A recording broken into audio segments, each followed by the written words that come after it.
Welcome to this week's episode of China Regulatory Watch, produced by Desenshire & Associates. We will cover a few of this past week's important news developments and talk about some items that we're keeping an eye on. I'm Holly, and today I'm together with Lauren. In this week's episode, we will cover relaxed currency conversion rules in Shenzhen, third-party market cooperation guidelines, and China's plan to become a leading sports power. Lauren, tell us about currency conversion rules. All right, so jumping right into this week's first topic. A couple episodes ago, we spoke about the southern city of Shenzhen and China's plan for it to lead the Greater Bay Area's development as it grows into a world city. Just recently, the Chinese government has bolstered the city's hopes of becoming a financial center by introducing a pilot program to ease the current currency conversion rules within city limits.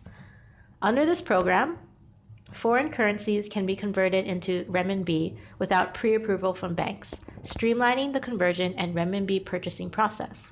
This cuts down drastically on the time needed to complete the transaction from several hours to just a few minutes. Documentation for this process is also cut down to just one single sheet of paper. Until now, the city has been hobbled by the foreign exchange rules put in place decades ago. The new regulation makes it easier for both companies and individuals to purchase renminbi and is a significant incentive for businesses to enter Shenzhen as they can better navigate exchange rate changes through faster transactions. This program not only carries economic significance, but symbolic significance as well. The announcement comes at a time of unrest in Hong Kong, with uncertainty looming in terms of social and financial stability. Some observers believe that if this program works out well, and is later expanded to cover areas in the Guangdong province, foreign companies may decide to skip Hong Kong and instead pool their money directly in Shenzhen for conversion for investment. Regardless of the motivation behind this program, China has made it clear that they plan for Shenzhen to grow into a model global city with a large role in the country's economic and financial systems. And for our second story this week, the National Development and Reform Commission last week released a detailed 92-page bilingual PDF on guidelines for cooperating with Chinese entities and third-party markets. The document explains the significance, philosophy, and principles for cooperation in third-party markets, in addition to introducing the mechanism and platform for such cooperation, illustrated through 21 case studies. Third-party market cooperation is on the rise, promoted within the Belt and Road Initiative, and is broadly seen as a win-win strategy for all parties. Connecting China's competitive production capacity and developed countries' advanced technology with developing countries' demand. For those unfamiliar with the BRI, it is a mega project China is pursuing to connect countries across Europe, Africa, and Asia. It has not been without controversy, but this new model of international cooperation might go a long way in fostering less backlash.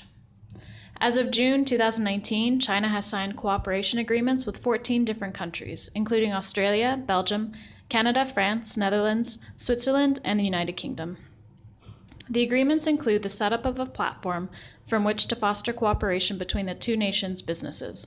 The platform, be it forum or working group like the one established between China and Singapore, will identify sectors and markets of mutual interest and organize business matching activities and forums to facilitate third-party market cooperation. The sectors are broadly covered under 5 categories: cooperation in products and services, engineering, investment, industry and finance, and strategic cooperation. You can find the document and all 21 case studies at ndrc.com.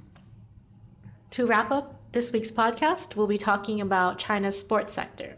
So China has recently announced a plan to develop the country into a leading sports power. In a circular released by the State Council, emphasis will be put on 3 main points. Number 1, by 2015, over 45% of the population should be active and exercise often. Number 2, by 2050, China should become a leading sports socialist country. And number 3, also by 2050, the country's fitness, comprehensive levels, and global influence in sports should be recognized globally. Now, in order to reach these goals, China has outlined 5 different tasks that include launching a national fitness campaign, building new sports venues and facilities, opening up of the athletics sector to allow private organizations to enter, and sports cultural exchange with foreign countries. The country's sport industry has seen rapid growth in the last few years, with the industry looking to continue its expansion in the upcoming years, with a growing pace much faster than the global average. In a report released by PwC, China's sports sector is expected to see a compound annual increase of 15% in the next 5 years, while global growth is set to be at just 7%. So that's it for this week's updates, and thank you for tuning in.